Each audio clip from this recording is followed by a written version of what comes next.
The Youth Ministry Sherpas Coast to Coast podcast is a proud member of the Download Youth Ministry podcast network. Download Youth Ministry is about to bring you the National Day of Volunteer Youth Ministry Training. It's on September 23rd. It's at sites all around the country. You can register at dymtraining.com, find a site near you, and bring your entire team for under $200. It's the best deal in youth ministry, but you better act soon because it's going to be gone. Also on today's show, we find out that Shannon will black out if she ever meets Justin Timberlake. And we talk about students that we love but we don't necessarily like. Plus, a little bit of wisdom dropped about how to be a good team player on your church staff. That's coming up right now on Youth Ministry Sherpas Coast to Coast. So roll down your windows and let's get started.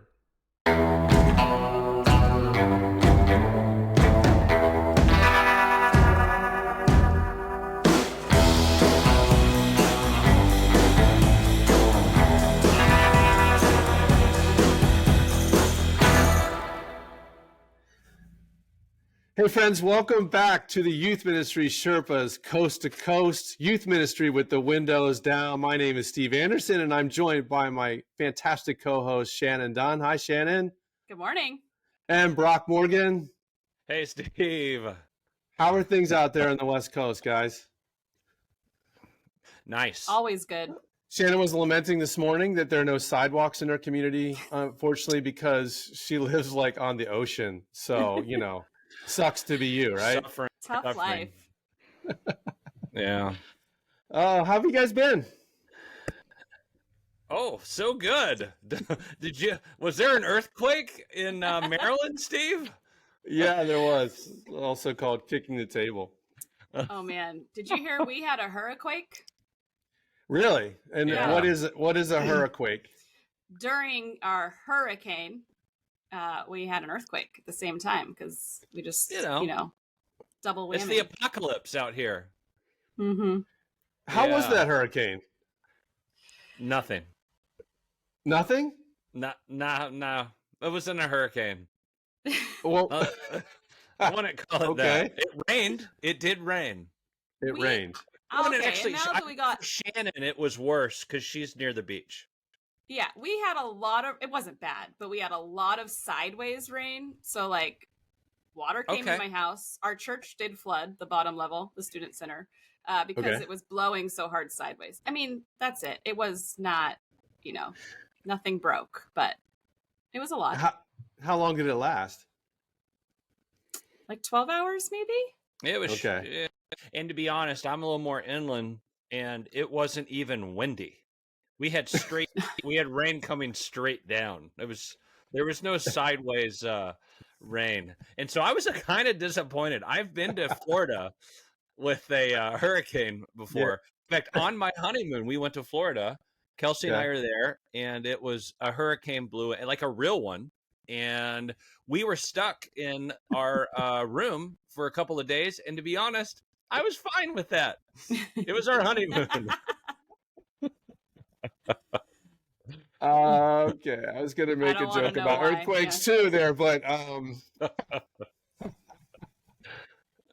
wow. So a hurricane with no wind. Yeah, the people in Florida right now are pretty salty at you for that. That's wild. Yeah. And how big was the earthquake? It's like a 5, right? Yeah. Okay. So just a little shimmer. Yeah. Yeah. Okay. All right. Cool. Yeah, Brock, I heard you guys kicked off your youth ministry. I saw on Instagram, kicked off your youth ministry this week. Yeah. Isn't it awesome to come back together when you take 3 weeks, 4 weeks, whatever you do off. I think we had 3 weeks off and then to come back together and there's new kids and some kids you haven't seen maybe for a couple months all of a sudden reemerge and it just felt I just loved it. I all of us went home afterwards feeling like that was so good. Yeah, I absolutely loved it. Is your kickoff sort of a typical youth group night or do you do something special for it? It's a typical youth group night with extra. Okay. Youth group plus. Yeah, youth group plus. So Nice. it's we had some new leaders come on, which I'm super pumped about. And my favorite part is I've got 4 of them. 4 of our new leaders are recent graduates. And cool. Dude, it's the best when they like are now co-leading and dude, I just love it. It's so fun. High school or college graduates? These are high school graduates. Mm-hmm. So they're in college. Okay. And if you're, and you typically they're like 6th grade boy, 6th grade girl co-leaders, and so really fun. We're starting something similar, so I'll talk to you that offline. Maybe we'll bring that back on the show later. I want to learn a little bit about what you're doing with that. Shannon, how about you guys? Have you started the youth ministry for the fall yet? They did launch, yes, and we kind of launch all the ministries at once. Mm-hmm. Last weekend we did that on Sunday because Pepperdine is right across the street and they get back into town as well, and we want to welcome them back. So I threw a big Sunday morning back to school bash with taco carts. Nice. So you just free food. I had really good donuts before service and really good tacos afterwards. That's a good day. Oh man, there's nothing better, really. Donuts and tacos. So, that is like that's on my perfect day. Like, what is the perfect day? Right there, donuts, then tacos. Same. Those are the 2 major food groups, so you covered everything. That's right. Yeah, it's always fun to get the energy of the college students from across the street back in, though. So it's great. Oh yeah. Shannon, do you guys have are there college students that really plug into your community, or is that a struggle? Like, do they really jump in?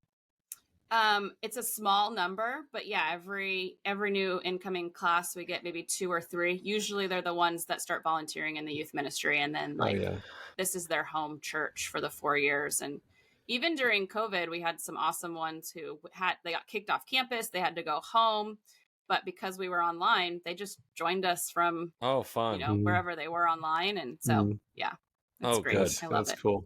That's cool. Yeah. We're kicking off. We'll have done it by the time this show releases, but we have a disco party planned. Ooh. I bought a giant disco ball on Amazon yesterday that we hope we can hang from the ceiling of the worship center. It's yet to be determined, but I have it here just in case.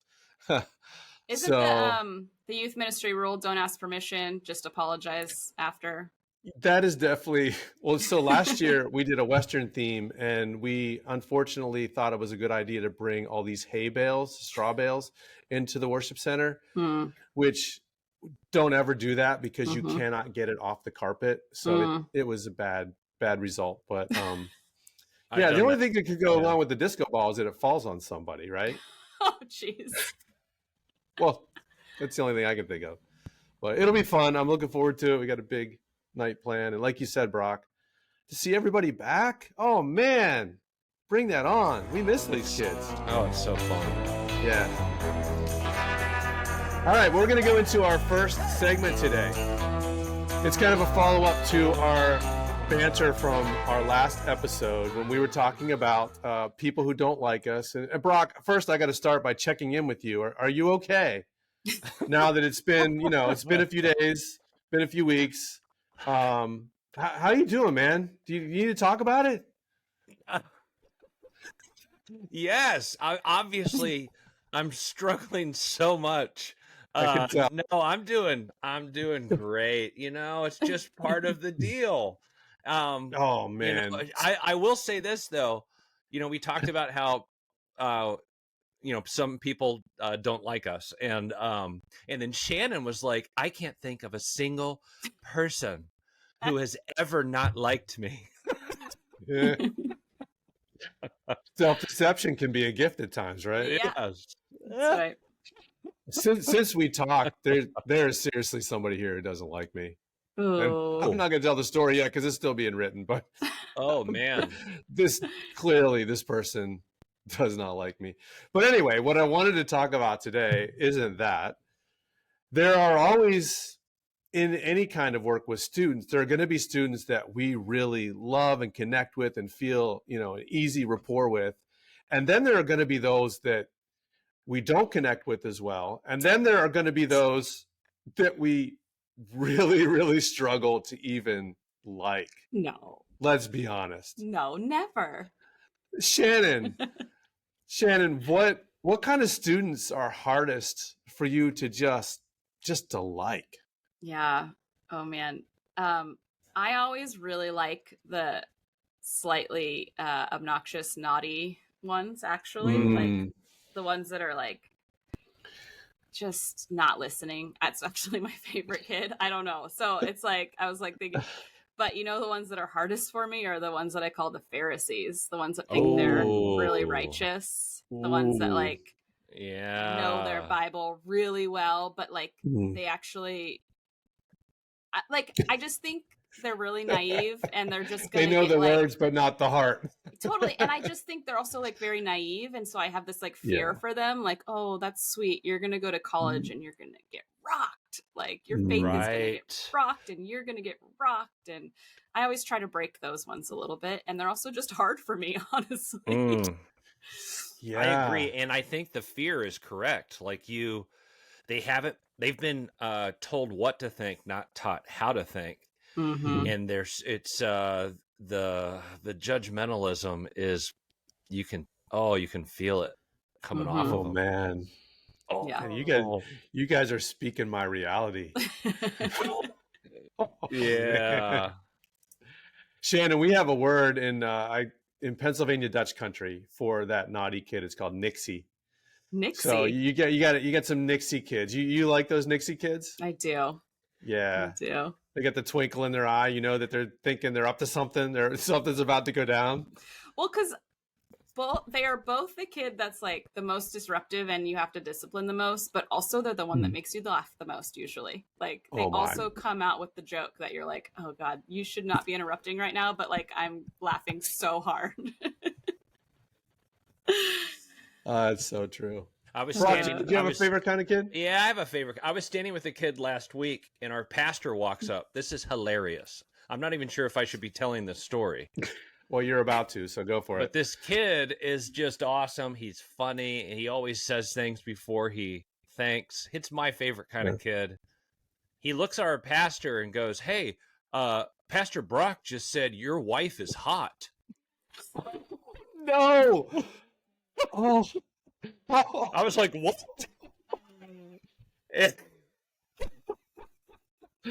And I was on the floor laughing. Of course, the pastor and I are great friends. He was on the floor laughing.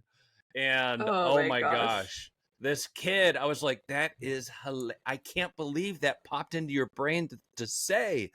But it was like, that could have, I don't know. That could have gone wrong, but so did he misinterpret something you said? Did he pull that completely out of thin air just to embarrass you? Completely out of thin air to embarrass me.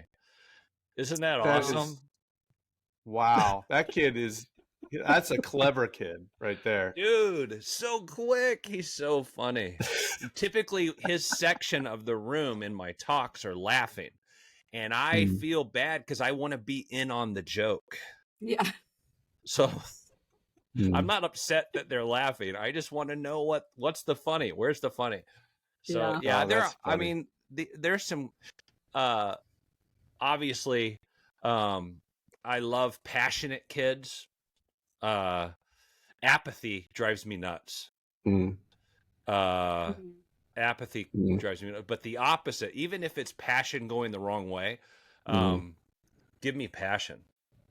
So those kids, we're doing the who we like right now. I like them all, but those passionate kids, funny kids. It's actually who we don't like, but are we? Okay. So who we don't like, who we struggle with, and the opposite, And you have to say them by name. Yeah, give us a list. There was a kid in our youth group. This is years ago, when you were like, "Hey, who do you struggle with?" This one kid immediately came to mind. His last name was Fight. Fight. Fight. And dude fought me constantly. He would raise his hand and ask me loaded questions in the middle of my talks. He was always antagonistic.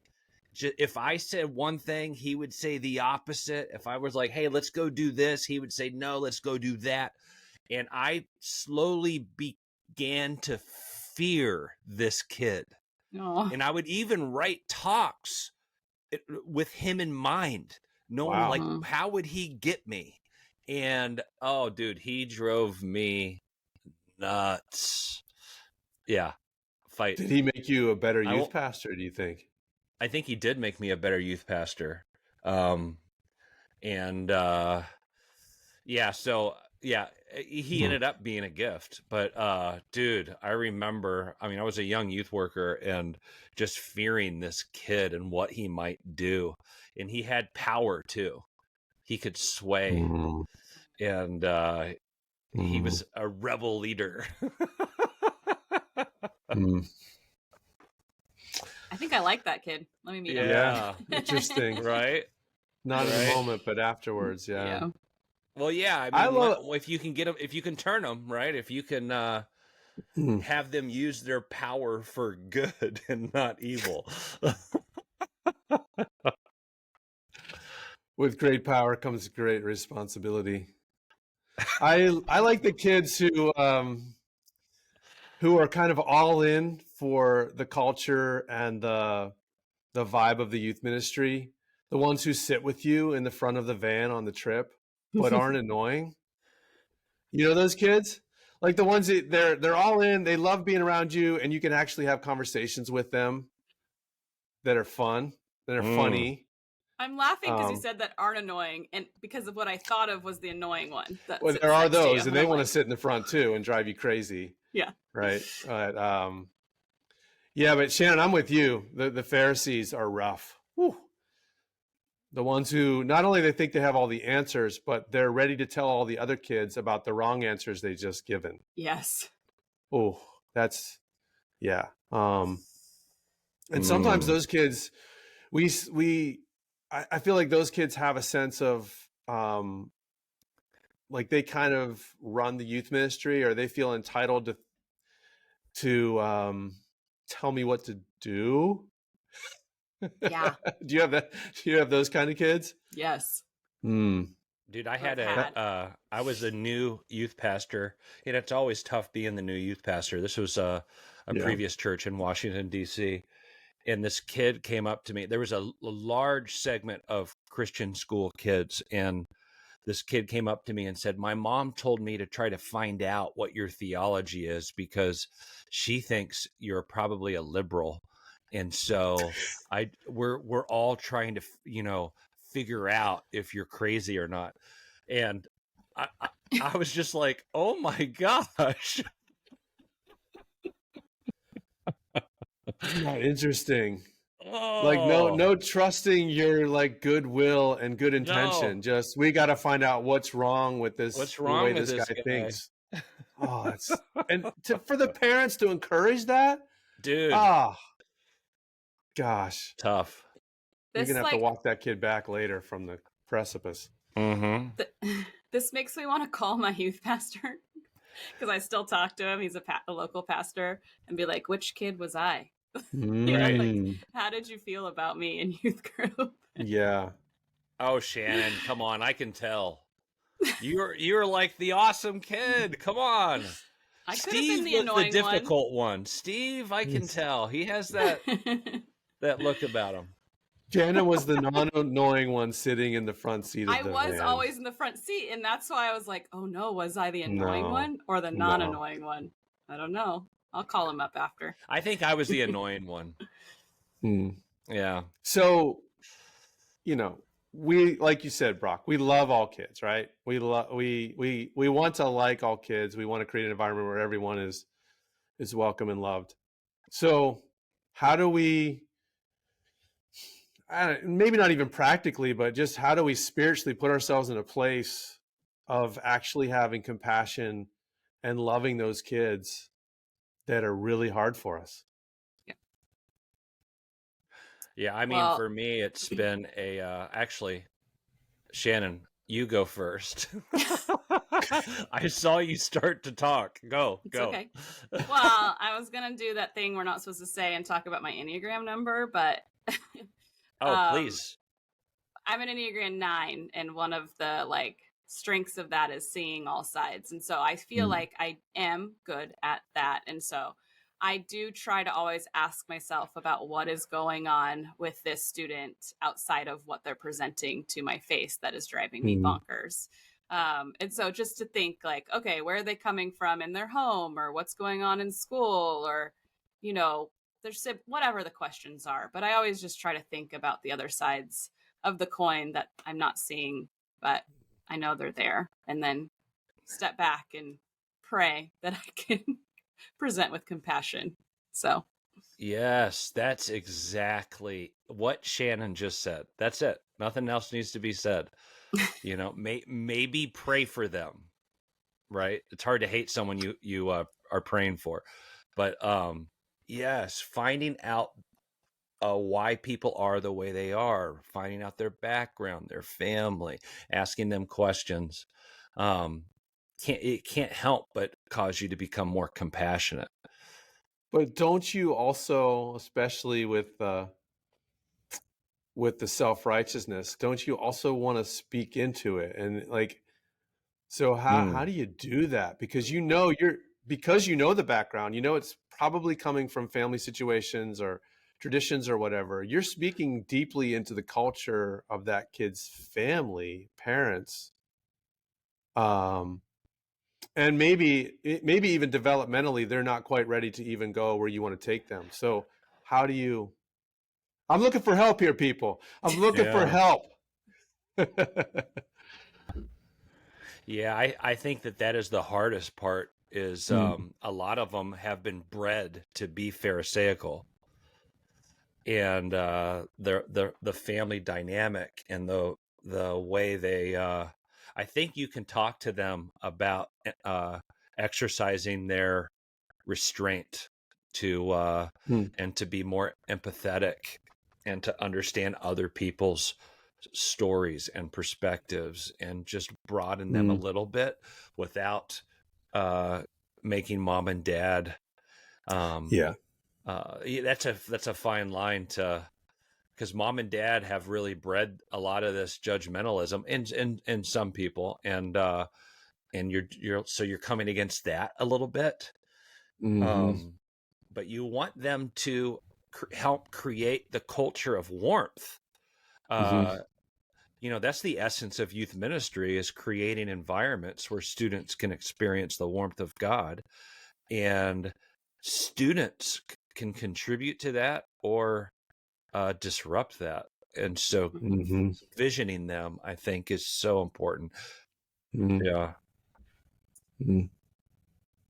I know that there's been scenarios where in a small group, if I'm leading and there's a student going through something challenging that I know this other student is not going to speak kindly about, I sort of just take control, and I don't I literally sometimes don't allow that student who I know is not going to say something positive or helpful.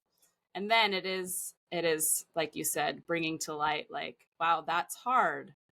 This is not black and white. There are gray areas, and leading by what I say to the student in a hard situation. So I'm hopeful this Pharisee student is hearing how I'm absorbing this. Right? Yeah. Yeah. That's good. Yeah. That's good. Yeah. It's difficult. I take the passive approach and just teach what Jesus said, hoping that the ones who really need to hear that specific thing will hear it. And I don't know that it always lands that well, but I think that's good, Steve. I think that's good to regularly from the front speak grace.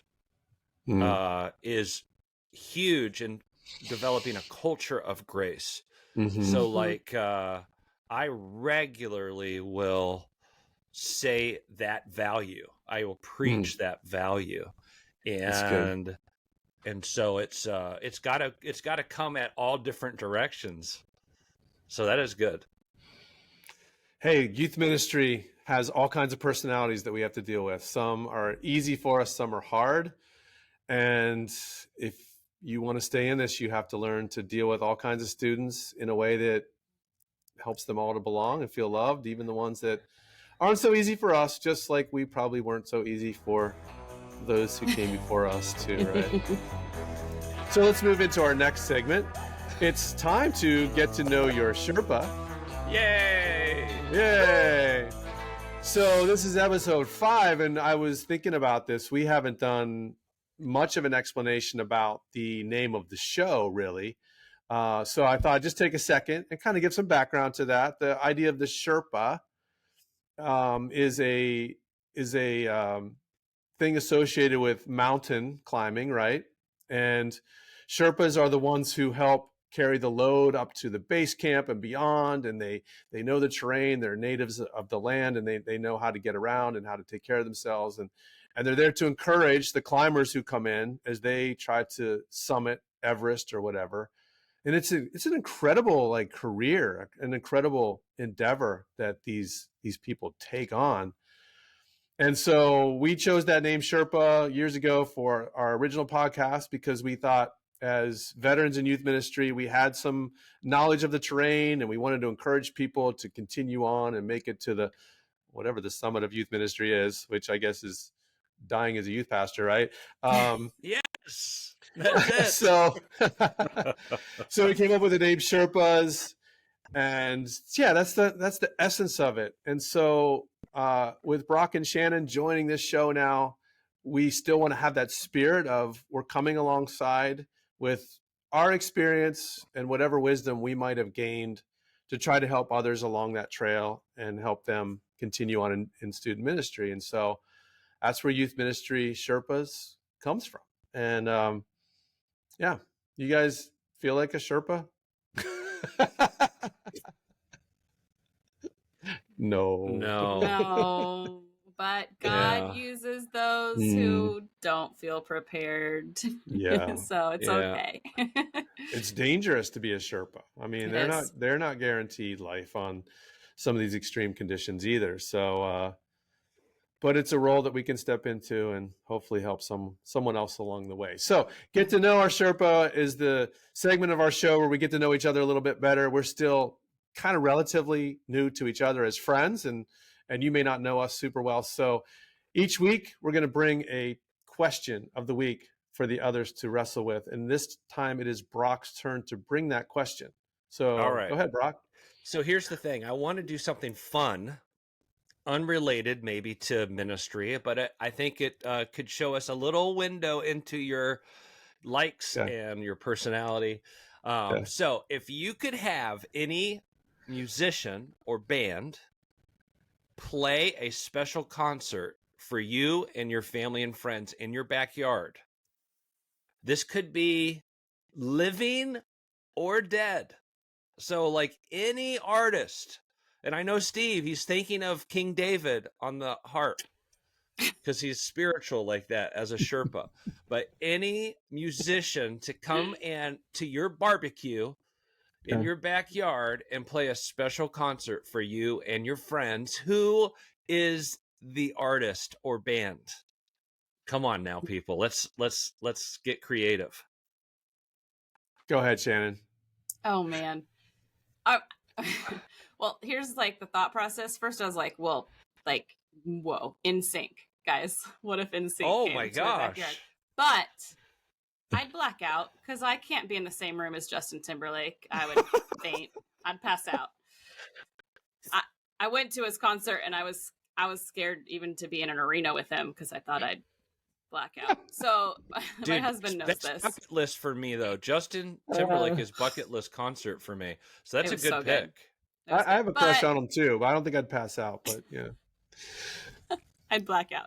Anyway, so then my other go-to, just because if they're in my backyard, like I want to hang out with, it just so typical, guys. It has to be Switchfoot. It just has to be. Oh my gosh, that's a great pick.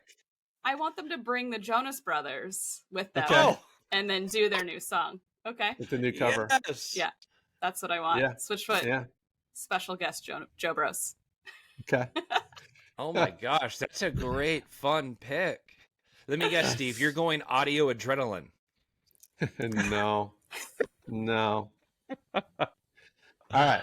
So you want to get to know me. So I've actually had a concert in my backyard that was fantastic. So my youngest son, Thomas, is a recording artist. He lives in Nashville. He's trying to make it as a musician. He's been out on tour already with a guy named Jervis Campbell, who writes some really great Christian music. And 2 summers ago, Tom played a concert in our backyard. We had like 70 friends over. It was a beautiful summer night. And I have pictures from that night that just bring tears to my eyes. To see him up there and to share his music with him was just awesome. And see all our friends and family come out to support him. So he probably be my choice. He and my other son, John, also is a songwriter. But no, we got to go big here, right? So I'm going to go. You completely teased us. I know. So I'm going to go. Switchfoot would be great. Switchfoot would be great. That's a good pick. But I'm going to go with the OGs. I'm going to go with the Beatles because I'm very like, I love Beatle history. I'm really fascinated by the cultural phenomenon that they were. I love their music. I know all their music. And if those 4 dudes showed up in my backyard to play, I would pass out. That would be fantastic. Can I come? Absolutely. Cool. Please. Yeah. Yeah, I'm making that flight to Maryland for that one. Oh, that would be super. How about you, Brock? Oh man, it's a tough one because like my favorite band is like Pearl Jam. That would be a good Eddie Vedder. Come on. I think but backyard, I'm thinking backyard vibe. Okay, yeah. So like that to me comes like it takes the stadium element. You can't have Springsteen playing a stadium concert in your backyard, right? Right. So okay. So my pick would be bringing back from the dead Bob Marley. Okay. Bob Marley. Yeah. Okay. A little pulled pork. A little steel drum. And I just think that would be a good backyard concert. That would be a vibe. We're bringing someone back to life like the Beatles. Yeah. So yeah, I think Bob Marley would be a great backyard show. I'm there. Summer jam. That would be sweet. Yeah. Get up, stand up. Stand up for your rights. That would be awesome. So it does reveal a lot about us, doesn't it? It does. I have some questions about Brock for later, but yeah. You got to follow Thomas Austin on Spotify. Check it out. All right. Oh, good. All right, we're going to move on to our final segment for today. We're calling this Team Player. We all work on multi-staff churches, and there's always a subtle hint of competition on a church staff because we are passionate about students and about youth ministry and the reality of limited resources and time and church calendar. We can't always have everything that we need. And so the question for us to talk about today is, how do we be good team players among our church staff and church leadership while still really advocating for student ministries well and representing ourselves well, and yet, being the champion for others on our staff and team as well. So I just wonder what you guys might think about that, having walked through that, I'm sure, on numerous occasions, what that might look like in your context. So who would like to go first? I think Shannon does. I think Shannon wants to go first. Brock and I are like, oh man. I think about this a lot. My top 5 strengths, adaptability is in it. And I think that's important for youth ministry. Yeah. You will be asked to be adaptable so often. You were talking about like shared spaces and things like that. And so our campus is super limited actually. So we are like constantly sharing spaces. And so being adaptable about where your program is going to be or what you can do and flexibility in that has become really important. But there's this other side of that, right? Where you also want, and my deep desire is that the whole church thinks that students are the most important thing at the church, honestly, right? Like we can't be youth pastors without having that deep feeling and desire inside of us, I think. And so I've wrestled with that for a long time. And I've been part of staffs where I felt really like, yes, you value student ministry. And I felt with staffs where I was like, I'm a little bit personally offended right now by what you're saying and how you're treating students. I've been in both scenarios. Interesting. And it's hard. But one nugget that I've learned recently in my current scenario is that it's not on the staff that no one cares, even though sometimes I can feel like you don't care. It's actually that I'm not doing a good job inviting them in. And so sometimes I'm like, I do this all alone. No one comes on Tuesday nights. No one comes midweek. They would love to come if I invited them. And so I have learned that one of the things that I need to do is be instead of assuming the worst in people, just actually go out and say, hey, would you like to be a part of this? Or would you like to speak at youth group? Or do you want to see what we're doing? And invite them in. And then that helps buy them into the mission and the culture and the vision and get a taste for what you're doing. And then they help champion you the rest of the year when you invite them in. So, yeah. Good stuff. Yeah. Let me go to the opposite side of the coin from what Shannon shared. I have tried to regularly affirm other ministries. So, like publicly, go out of my way to be like, hey, I stopped in and was watching Kidsmen, and oh my gosh, the stuff they are doing, and just go out of my way to affirm and encourage and support other ministries. It's good. It's healthy for me.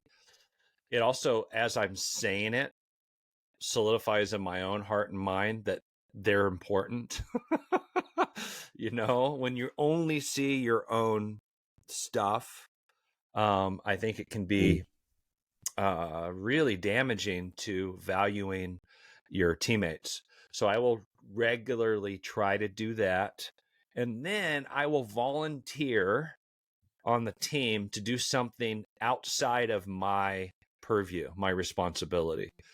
So like we did a ministry fair and I volunteered to run the whole thing, to head it up.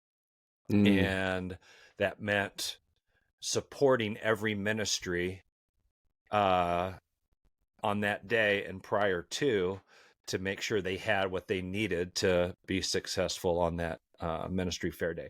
So I try to do the jobs I don't want to do, and then I try to go out of my way to affirm what they are doing and to see what others aren't able to see, and then to give them a heart for what I'm doing. I will once a month walk around and just tell stories about kids. Hey, let me tell you about this kid, and how God's working in their life, or how they can pray for the kid. And all of a sudden that stirs within them. I don't say, hey, you wouldn't believe how many kids we had last night, because then I've just told them the measurement of success is numbers. Instead, I go around and I share stories of transformation. So they go, oh, that's the measurement for success, changed lives. And so I'll do that. So those are my nuggets. That's good. Okay, that's good. That's good. I think this has changed for me over time, but even in the last year, I've kind of walked through some of this. Even as a member of executive staff here, last year, I felt like there were times where student ministries was kind of being overlooked. And this is in a church where next generation ministries have always been priority. It's even in our church mission statement. And I was the first hire in the church past the senior pastor. So it's been a priority, and I'm grateful for that. But there was a season where I felt like we could have been elevated a little bit publicly in the church, especially with a lot of turnover since COVID, and people weren't even aware that we do what we do, or how many kids are involved and things like that. The pressure point in our church, a church of our size, is the communication channels, right? It's who gets time up front on Sunday morning, who gets time in the church newsletter or the website or the social media posts, but especially time up front. And advocating for that in a way that still respected some other things that were happening was a challenge. So I'm not sure how well we navigated it, but we feel like we've kind of been elevated this year, maybe a little bit more, which is good. But yeah, like you said, Brock, to celebrate the other ministries too, or to come alongside them. So we did a Christmas thing in December, the children's ministries did, and we volunteered to have our student leaders be part of that. I think that was really good. There's a trunk or treat we're doing this year that always falls on this weekend of our student ministries retreat. So we've never been able to participate in it, but this year it falls on a Monday. And so we're going to encourage that to happen with our students, have them show up with their cars decorated. Oh my gosh, Steve, you had a retreat during trunk or treat? That is so brilliant. Great strategy. I'm sorry, we can't help with this event. Oh, I'll write that down. We'll have that conversation too. The families are like, "Oh, my kid can't come on the retreat. It's Halloween." But, well, that's for another day. That's for another day. That's a pet peeve. We'll do a pet peeve episode. A Halloween episode. Yeah. Anyway, it's always going to be a challenge, right? On a staff where everybody's passionate about their thing, missions, worship, small groups, adult ministries, women, whatever it is. The ministries of the church are always going to be talking about and competing for that time and attention. Student ministries, that's our passion. But I like what you guys said, kind of get others involved, encourage the other ministries, look for opportunities to tell stories. I think those are all wins. So yeah, let's pursue that. Love it. There's some wisdom there, guys. Good work. So. I think it's like we've been doing this for a little bit. A little bit of Sherpa. Smart. You guys are smart. A little bit of Sherpa popcorn sprinkled along the trail to follow. All right. Well, it's time for our final segment of every show, which is the question, what kept you going this week in student ministries? So, Brock, let's start with you. All right. My favorite part. So we, this Wednesday was our fall kickoff, and I had a student share. We regularly have students share testimonies, and a student shared her testimony, 10th grade girl. And oh my gosh, like it was so spectacular. And she was shockingly, like she comes across pretty quiet. She's newer, like maybe 6 months. And she was so articulate and Jesus-y. And I did a short talk after her testimony, and I almost was like, I shouldn't ruin this moment. It's so good. We should just say amen and go to small groups, because it was so encouraging to hear her story, coming in, feeling uncomfortable, not know anyone in our youth group, but staying at it, finally connecting, meeting Jesus changing her story. And I was like, oh my God, this is like the road. She just described our pathway. And love it. Dude, I can go another 6 months now. Like that. I'm in. Hey, Shannon, before we go to you, did you notice when Brock said it was so spectacular that he took on the Francis Chan voice? I didn't know. So spectacular! Changed his voice. I didn't cry though. You gotta do this with your hands. God loves you. Oh my gosh. Oh, it's great. I love that. That.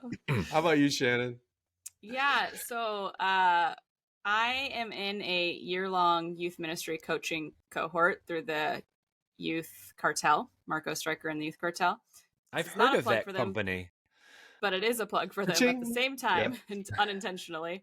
And we met this week. It's a group of like 8 or 9 of us that are getting together every other month for a whole year, and doing coaching and learning, but also sharing together. And it is so life-giving. And like one of the sessions this time was, I got to come with like a question, and we ended up just like brainstorming like fun things in youth ministry together. And it was just so good. It's like a room full of people, and you want to be around them, and you all love youth ministry, and it's just good. It's so encouraging. So that's good.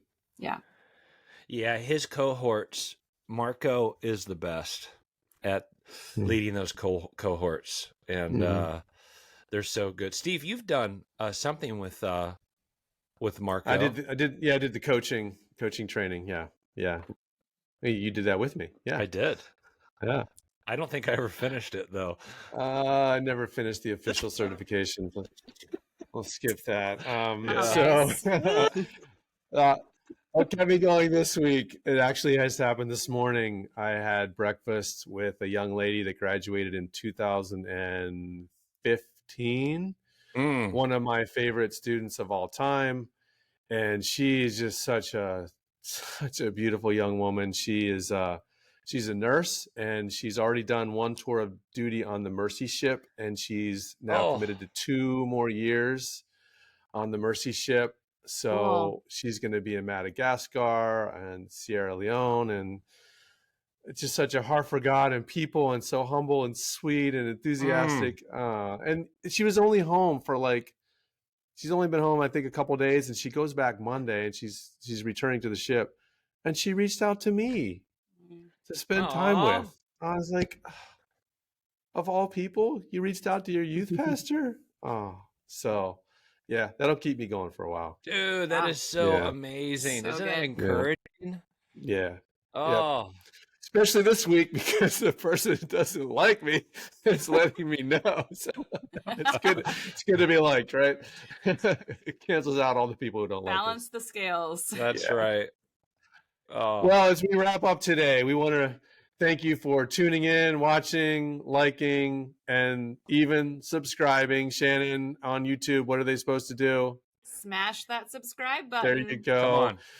You can follow us on Instagram, Youth Ministry Sherpas. You can email us at youthministrysherpas@gmail.com. We are proud members of the Download Youth Ministry Podcast Network. Don't forget to sign up for the National Day of Volunteer Youth Ministry Training, September 23rd. It's coming up fast. You only have a few days to get in, so make sure you do that. We will be back in, I won't say the date. We will be back with episode 6 very soon. Excited about that. Until then, it's been great being with you. Take care, everybody. Bye.